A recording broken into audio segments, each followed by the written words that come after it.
Yashodanandana Jaya Bhajana Ranjana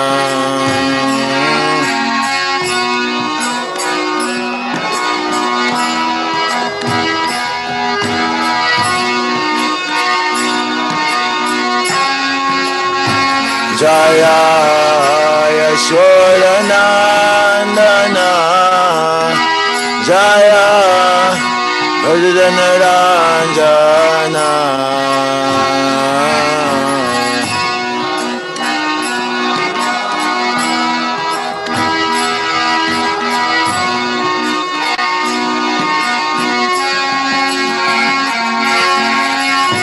Jamuna Tira Vanachari Jaya Kunja Vihari Jaya Kunja Vihari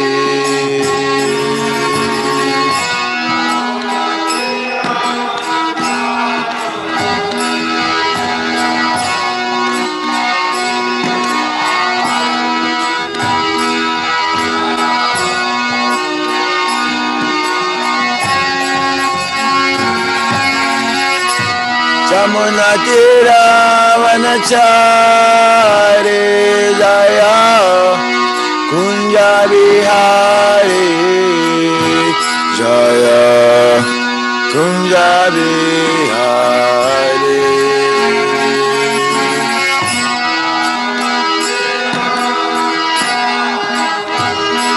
Jaya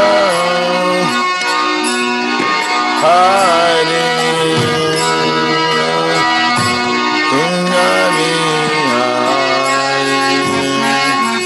Jaya Radha Madhava Jaya Kunja Vihari Jaya Radha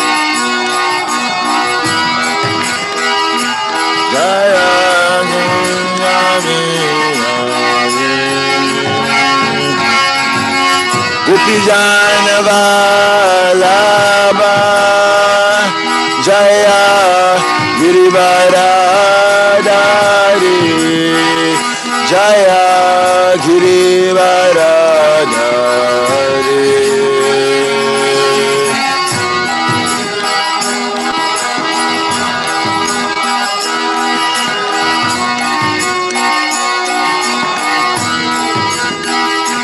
Jaya Girivaradari Jaya Yamunati Yamunati Ravanachari Jaya Bhajana Ranjana. Mix it. Yashoda.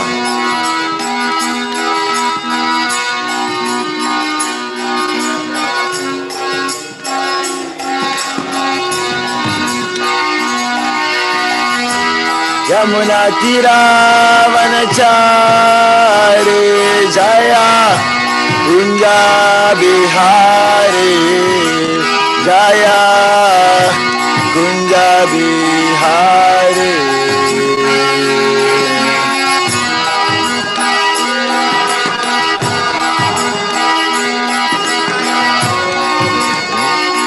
Hari Jaya Kunja Vihari Hare Krishna Hare Krishna Krishna Krishna Hare Hare Hare Rama Hare Rama Rama Rama Hare Hare Hare Krishna Krishna Krishna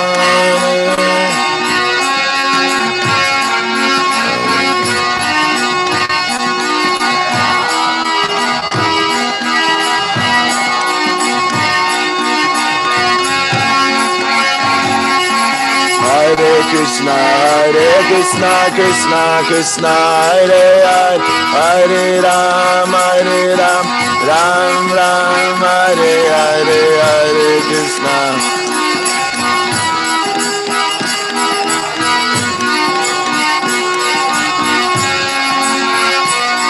Hare Krishna, Hare Krishna, Krishna Krishna, Hare Hare, Hare Rama, Rama Rama, Hare Hare, Hare Krishna,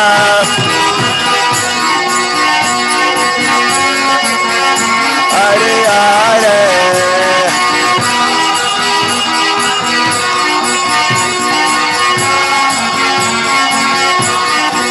Hare Krishna, Krishna Krishna, Hare Hare, Hare Rama, Rama Rama, Hare Hare.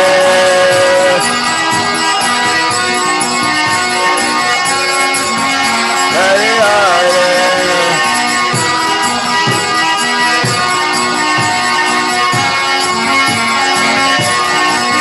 Jaya Prabhupada, Prabhupada, Prabhupada, Srila Prabhupada.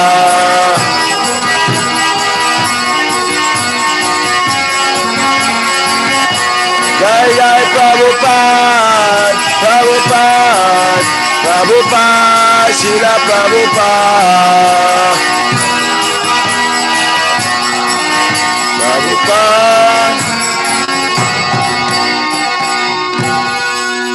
Srila Prabhupada ki jai. Untitled Chapter Bhagavatam ki jai.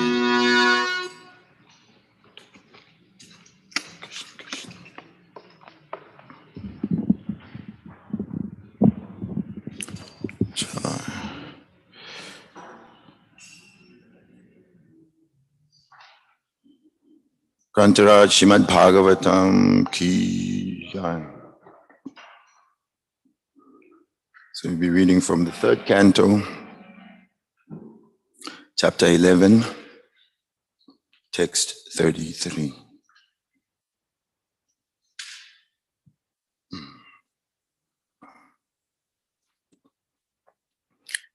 Evam vidai ahoratrai kala gatyo palakshitai apakshitam ivasyapi paramayu vayashatam. Evam vidaya horatrai kala gatyo palakshitai apakshitam ivasyapi paramayu vayashatam. Evam vidaya horatrai kala gatyo palakshitai apakshitam ivasyapi paramayu vayashatam.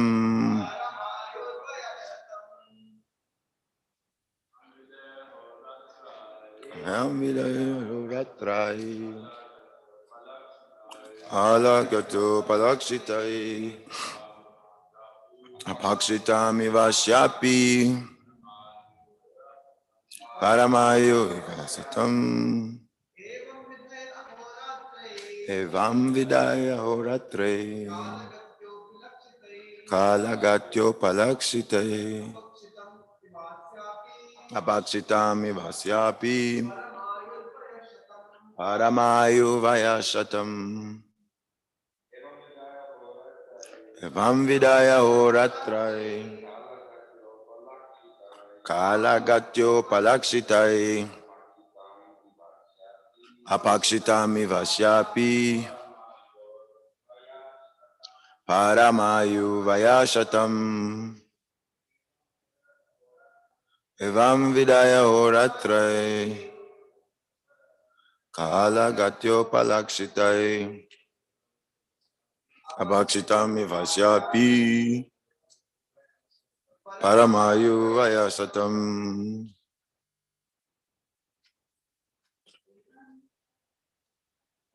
Evam vidaya horatrai.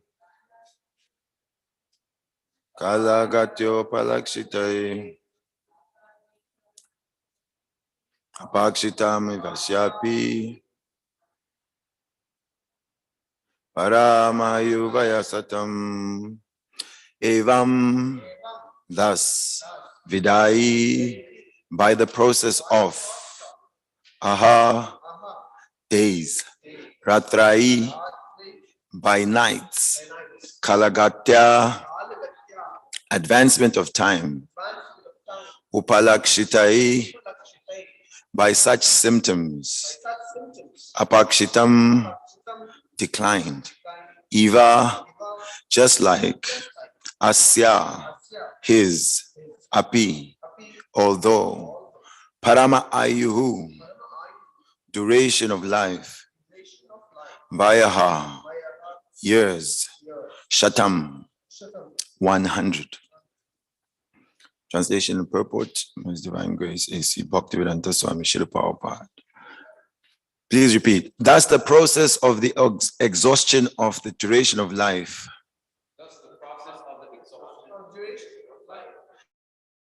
Exists for everyone of the living beings, including Lord Brahma. One's life endures for only 100 years in terms of the times in the different planets. Purport. Every living being lives for 100 years in terms of the times in different planets for different entities. These 100 years of life are not equal in every case. The longest duration of the 100 years belongs to Brahma. But although the life of Brahma is very long, it expires in the course of time. Brahma is also afraid of his death, and thus he performs devotional service to the Lord just to release himself from the clutches of illusory energy. Animals, of course, have no sense of responsibility, but even humans who have developed a sense of responsibility while away their valuable time without engaging in devotional service to the Lord. They live merrily, unafraid of impending death. This is the madness of human society. The madman has no responsibility in life. Similarly, a human being who does not develop a sense of responsibility before he dies is no better than the madman who tries to enjoy mature life very happily without concern for the future.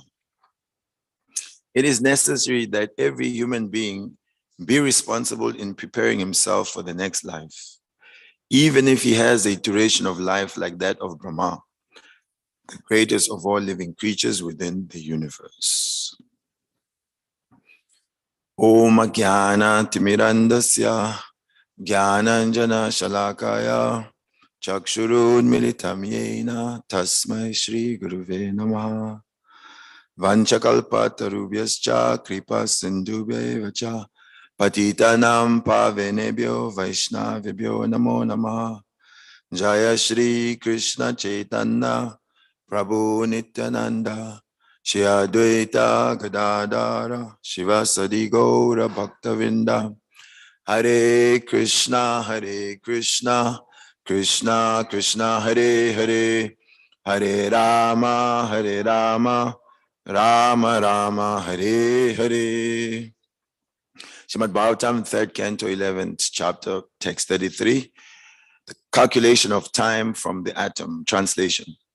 Thus, the process of the exhaustion of the duration of life exists for every one of the living beings, including Lord Brahma.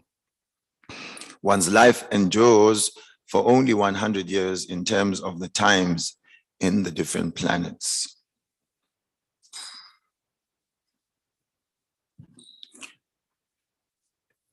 Every living being is haunted by the serpent of time.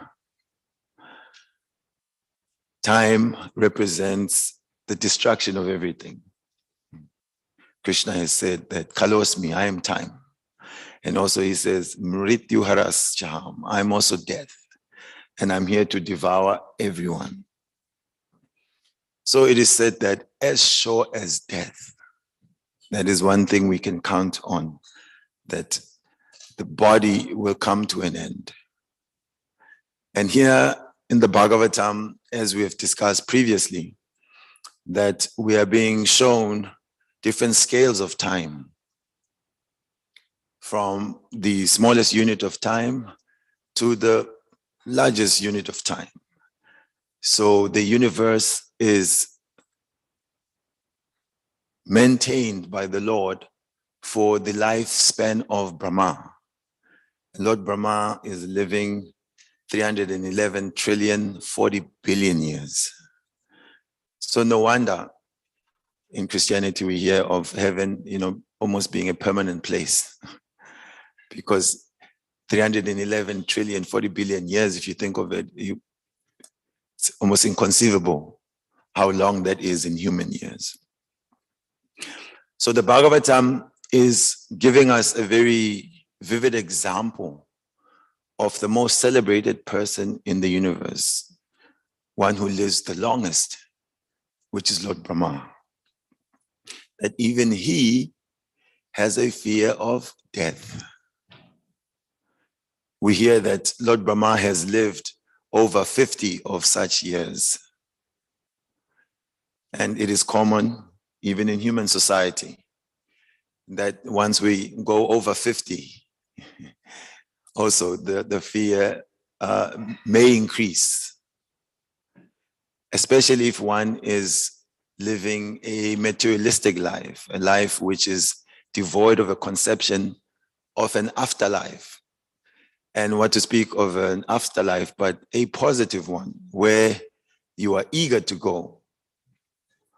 Generally, everyone is afraid of death, mainly because of the ignorance of what will come next. We are living spiritual souls, and therefore by nature we are eternal. Satchit Ananda Vigraha. There cannot be death for the soul. So the idea of death always feels foreign to us. You hear that when we hear news of someone who's left their body. Oh, shame, how unfortunate. Oh, gone too soon. Almost as if we feel sorry for them for not being able to live, like, oh, you couldn't live any longer. But it doesn't really hit home to us deep enough because it's a foreign phenomenon to die. That is because, as Krishna says, for dhiras tatra namuyate, the sober person is not disturbed by this because they understand that it is as good as moving from one room to the next. One will accept another body. Of course, the transcendentalist doesn't want to accept a mature body to repeat the same problem. I remember as a young man in primary school, there was a silly habit, which young people generally, they're full of silly habits. What it was is that people would buy chewing gum. There's a popular brand there. Even if we endorse them, none of you are going to get there to buy it. Maybe it's here also, called Chappies. Inside it, the wrap, there was always these fun facts. Did you know what happened in 1965? Did you know this and that? So as kids, you wanted to buy as many so that you could learn so many facts.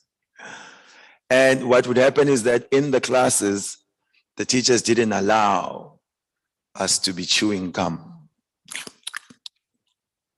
It's irritating. And the kids will be blowing, bubbles and popping them and just having a good old time. So as boys, you'll be chewing, it's time to run into class. They take the gum and then they'll stick it under the desk.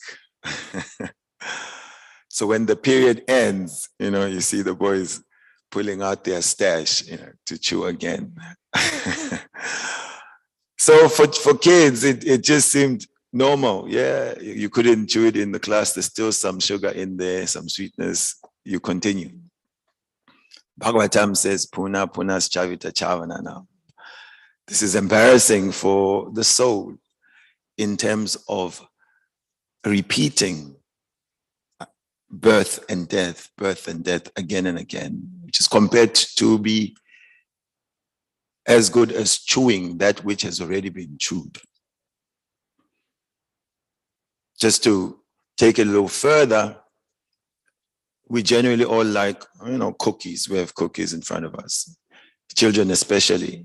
I want a cookie. The parents may not want to give them cookies because they understand too many of them create, they're too hyper and it will spoil their teeth and they may fall sick.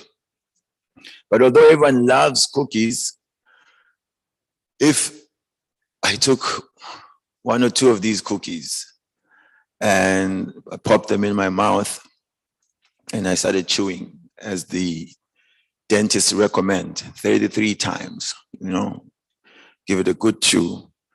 And then after that, I say, Prabhu, Mataji, you enjoy. Yuck. You don't want that type of cookie. It's been chewed. So we should consider these statements, as a challenge to our attitude to life. Are we ready to be that fool that wants to chew the cookie that's been chewed, so many times? Or we want to be intelligent and end the cycle of birth and death. So what is being mentioned here is that no one can escape impending death. That the time factor, as the energy of the Lord, is crushing every situation. And it is guaranteed that we will have to give up this body. So if we are to be wise, then we have to invest in that which death cannot take away. I remember this in high school. I really didn't like this idea of death, especially when it came to a time in high school where to pass your exams, you had to forego some sleep, to study. Previously, you just heard whatever was interesting, you could pass the test. And I was considering, and this is not to encourage students out there to take this attitude, and just giving my own anecdote, was that I was thinking, after all this studying, all this working hard that we do in this world, and ultimately at some point, sometimes without notice, one has to die. And therefore, everything that we've worked for is basically stripped away from you. And I thought, this is big time cheating. I thought, this is like, it's rigged. This game is rigged. And I thought, why should I work so hard for things that will be taken away? So I was thinking of this. What can I do that death can't take away? What could I do that death can't take away? I had no idea until I met the devotees of the Lord, who made it very clear that actually we are children of immortality. We should not be threatened by non-existence. Prabhupada writes also like that. So the world is lacking in sufficient hearing of this eternal identity. They're lacking in hearing about their immortality, that we have an amazing Father, we're in an amazing home, we belong to the eternal world, and that we are just in a temporary world where suffering is imposed upon us. We celebrate birth in this world. Happy birthday to you. And yes, because we're eager to welcome a new family member, and but anyone who analyzes what's that all about? It shouldn't be really a celebration. Philosophy tends to spoil a lot of things. Hare Krishna is against birthdays. No. We are against, yes, taking birth. That soul in that body should not be taking another birth in this world, because they are beginning a term of discomfort, suffering. So what does Brahma do when he considers his own mortality? This surprised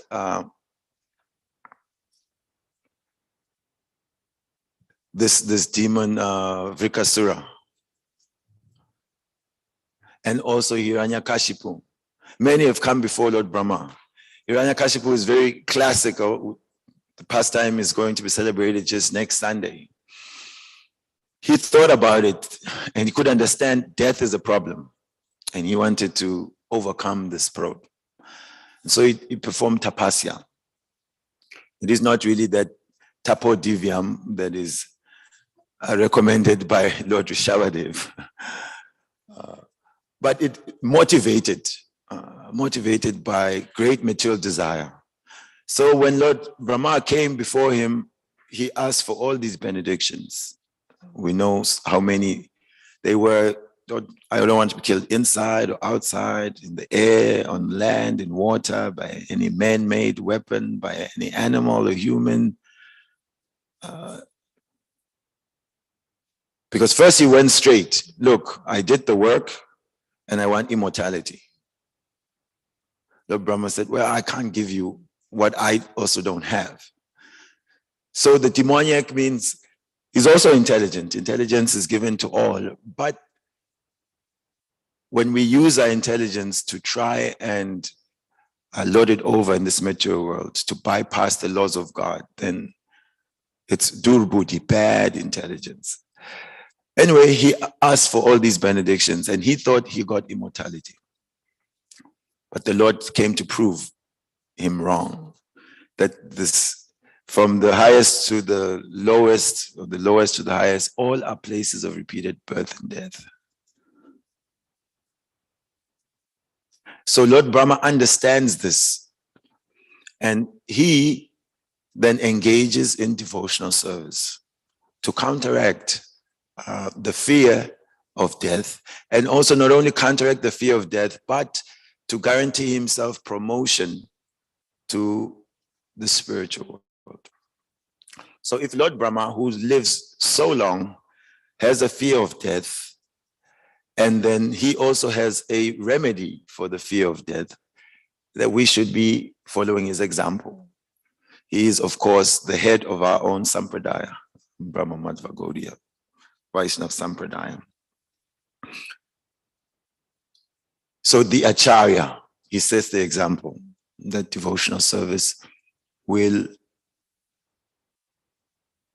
extricate us from the conditioned life in this material world. So Srila Prabhupada in the purport discusses madman, that this material world is full of madmen. I know in behind, I think, Matchless Gift, Prabhupada says every living being is in this world is mad to one degree or the other. But this, if you were to address even the devotees, you start your lecture, Hare Krishna devotees, or to all the mad people here, I'm very happy to be speaking to you. Some would take offense, who's this rascal coming here to call us mad? Yes, but to some degree or the other, everyone has some madness. What is this madness? Is to think we are that which we are not. If I think that I'm this body or I'm the mind, that is my madness. That is my illusion. It is almost like if someone went to the gas station, you call it here, you call it the petrol station, filling station.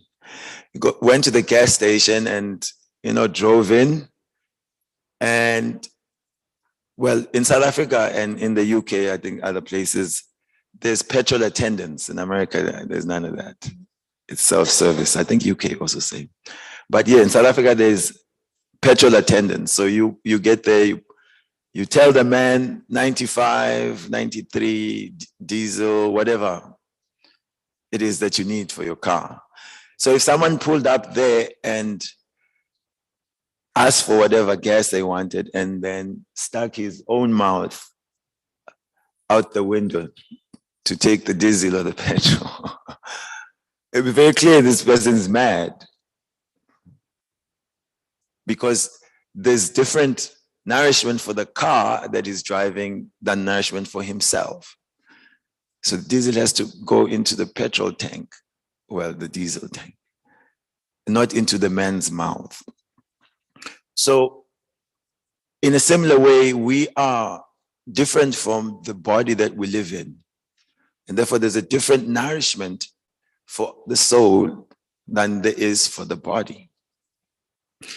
And until one comes to the point where it's as clear as it is to us that the gas should not go into the mouth, but into the car, then we are being affected by a type of madness. And in that madness, which is characterized by ignorance of knowledge of the self, then it is said, Nunam pramata kurute vikama. Then we act out in this madness. We'll do any and everything simply for yat indriya pritaya aprinoti, to enjoy the senses, to enjoy sense gratification. So Srila Rupa Goswami has discussed that the root of all suffering is ignorance. I don't know who I am. I don't know what is binding, what is liberating, what should be feared, what should not be feared. Therefore, I act whimsically from that ignorance. Then that is sinful activity. And sinful activity will bring in suffering. Well, officer, I didn't know I had to stop at the red light. Does that excuse one from being punished? No, ignorance is never an excuse. So Srila Prabhupada said, fire will always burn. Even the sweet birthday babies, the fire won't say, oh, Nunu, you're so cute, I will not burn you.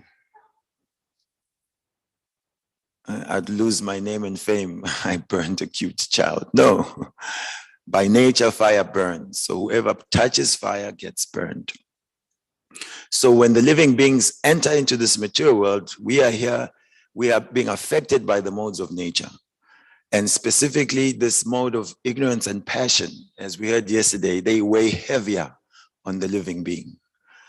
And because of tamagun, ignorance, then one acts sinfully. And then one is rewarded with repeated birth and death.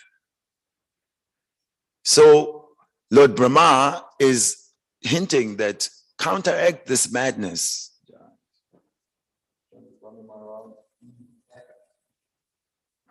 by engaging in devotional service.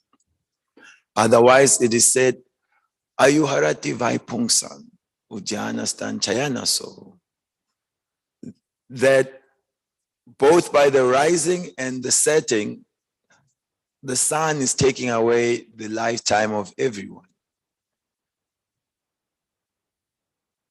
Except if one uses their time in glorifying the all-good personality of Godhead. If one engages time in the service of the Lord, then one is only going to die to live.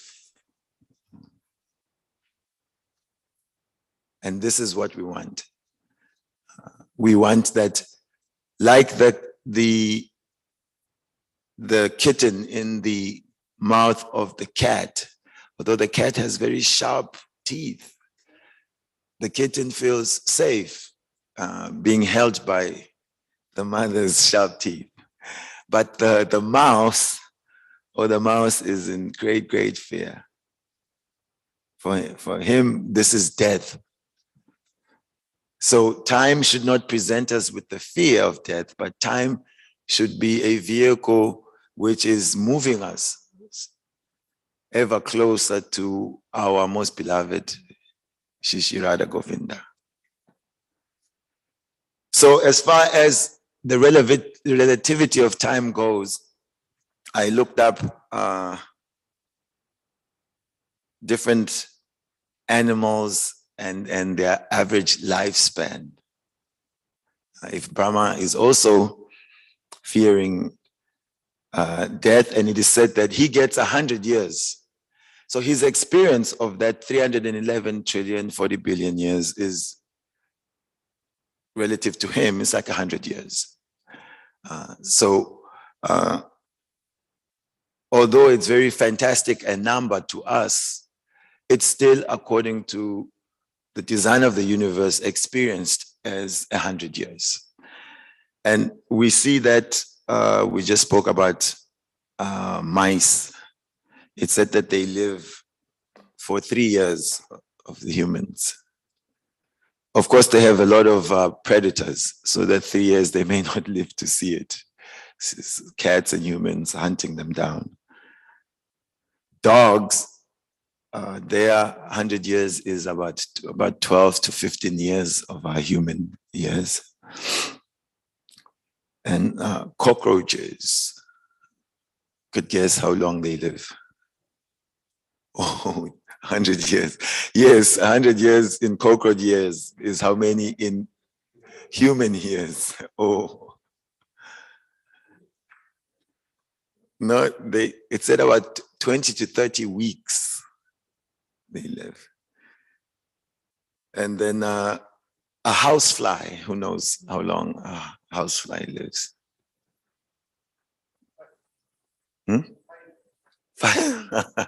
5 years of housefly, all right? Yes, it's 100 years. But in human time scale, they live about 25 to 28 days. So 1 month. The housefly has to get it together, enjoy his teenage years, get married. If there is some sort of marriage, get a mate, have some kids. Then it said that the shortest living creature, at least according to this source, is the mayfly. The mayfly is said to live for only 1 day. I know in the scriptures we get the example of, and we do see sometimes, in the night, some of these bugs, they gather around the light and it's a whole festival, it's just like everywhere. And then in the morning, they're all dead on the ground. And we should understand that those souls in those bodies have also gone through their 100 years of life. So as the point was raised before, that ultimately it's not the quantity of time one lives in the body, but it's the quality of life that we live in this body. And Srila Prabhupada is talking about responsibility. So in the human form of life, there is this responsibility, means whatever we do, you can't just eat at the restaurant, even if it's Govinda's, and not pay attention to what you're eating, because the bill will come. And if you say, I don't remember eating that chapati, Prabhu, the waiter, the waitress, they're taking note. So every action has a reaction. So the human being especially is empowered to take the responsibility, take the tapodivyam to end the cycle of birth and death by connecting to the deathless platform of Krishna consciousness. Now, Krishna has said that in this endeavor, there is no loss or diminution. Or this was the first word. Nehami kramana sosti pratyavayana vidyate swalpamasya dhammasya chayate mahato bhayat.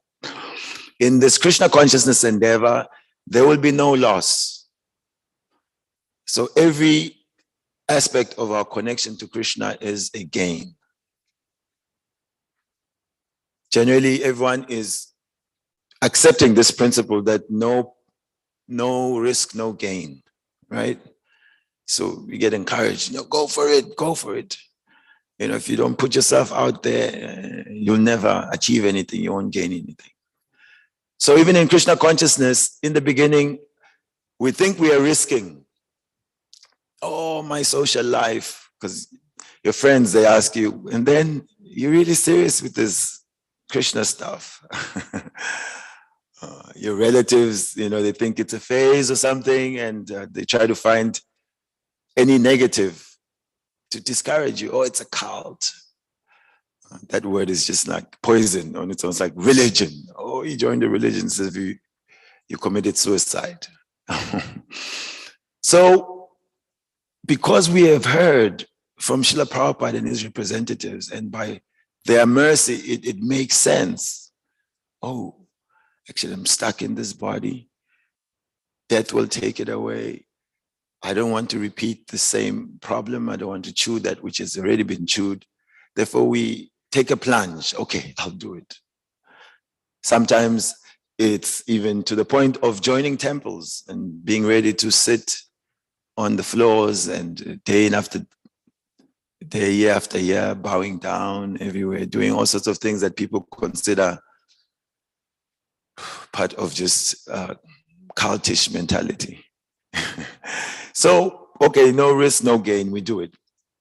And then later on, you see with the devotees, they think, oh, I thought I was risking. But there was actually no risk. It was all gain. It was all gain. But then still, there we are thinking in terms of what I have gained. Oh, I was risking my material life, and then I gained some sort of peace of mind and clear consciousness in bhakti. It's still selfish. Srila Prabhupada, the acharyas are inviting us to a platform where we want to say all risk and not interested in any gain. That's pure devotional service. Ahaituki, no cause, no reason why I want to do, but simply anukulyena Krishna anushila, just to please Krishna.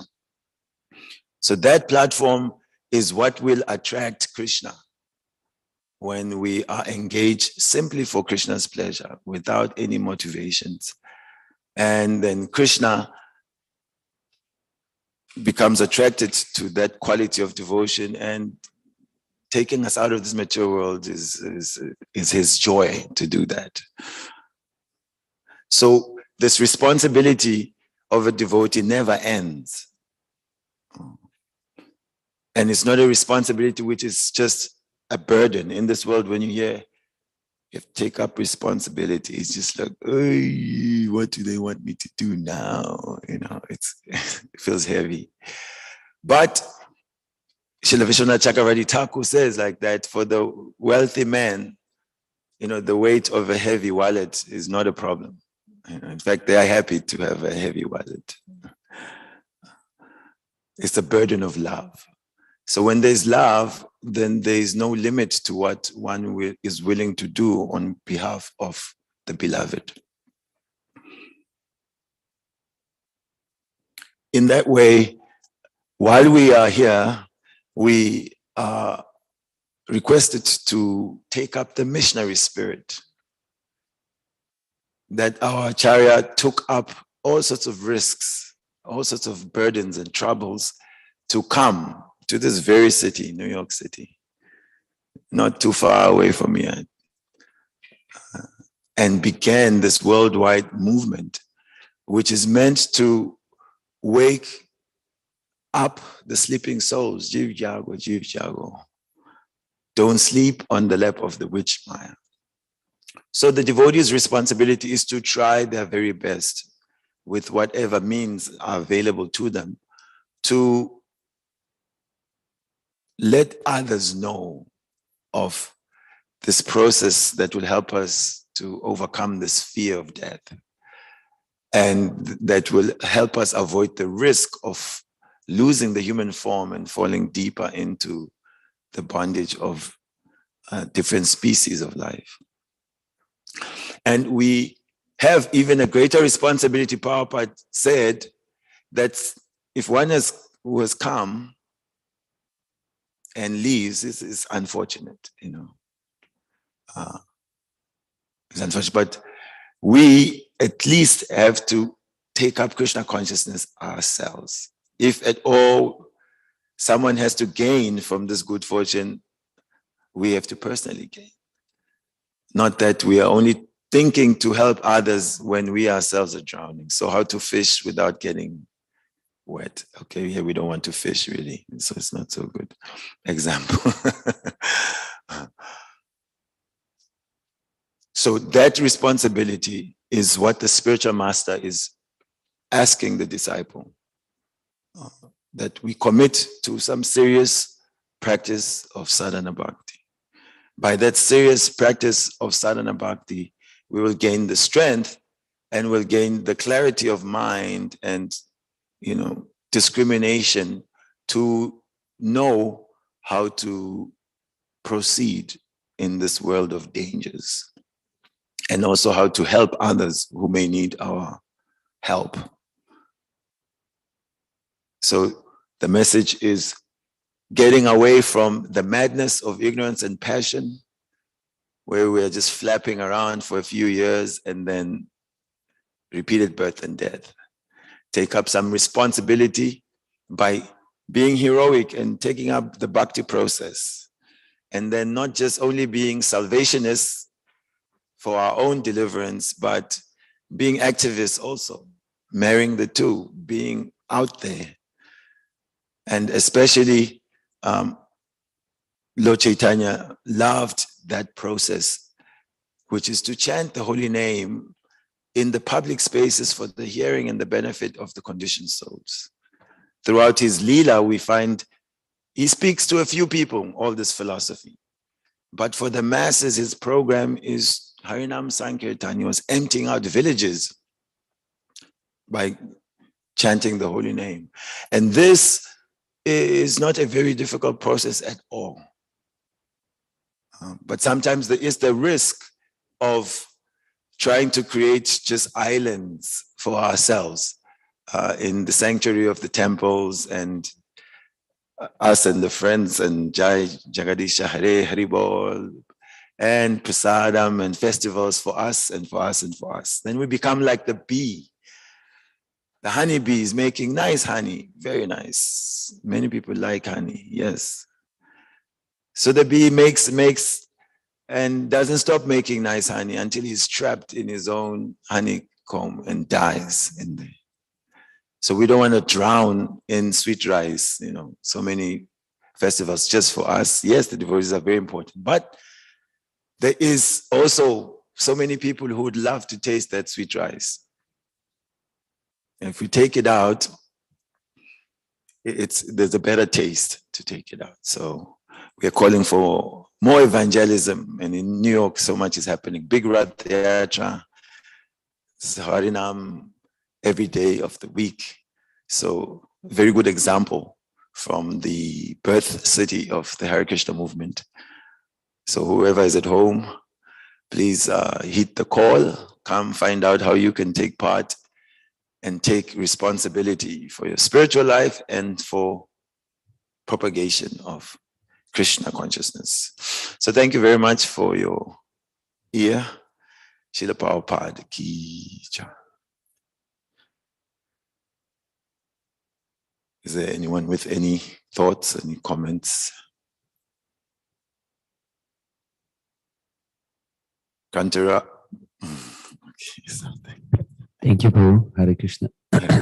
So why we apparently know that our time is limited, still we are not really eager to put our energy in the proper direction. Why is that? It's something like you've seen people go and buy a pack of cigarettes. And they're written all sorts of warnings, what may go wrong. And all these people are educated, they look at the thing, they read it, and they still light one and another one and for many years. So, it's one thing, the intellectual, or just to comprehend the English. Time is limited.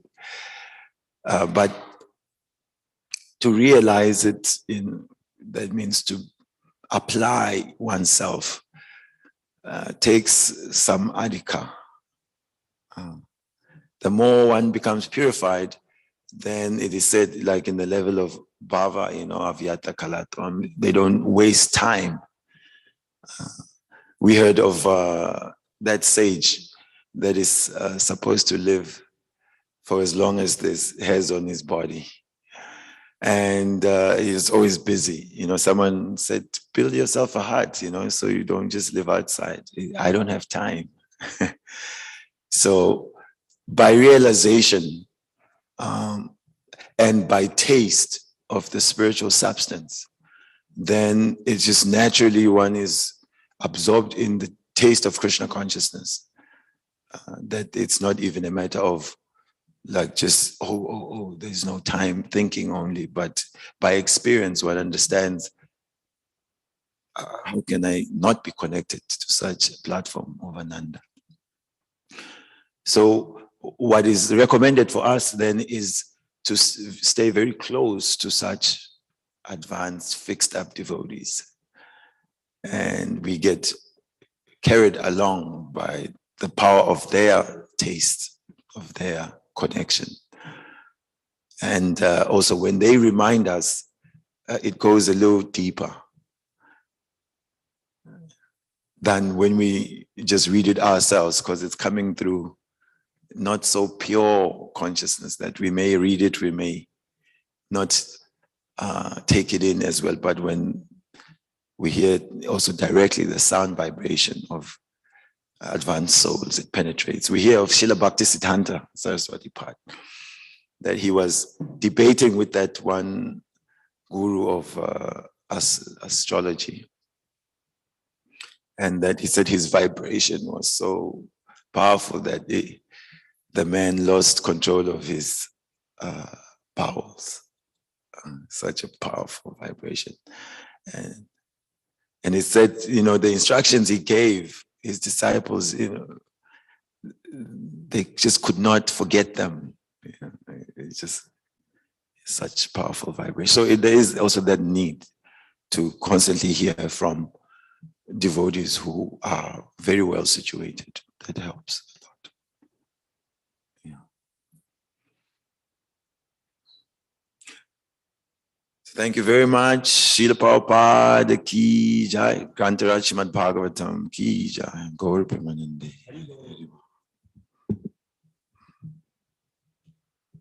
Hare Krishna. Hare Krishna. All of the Monday hangover.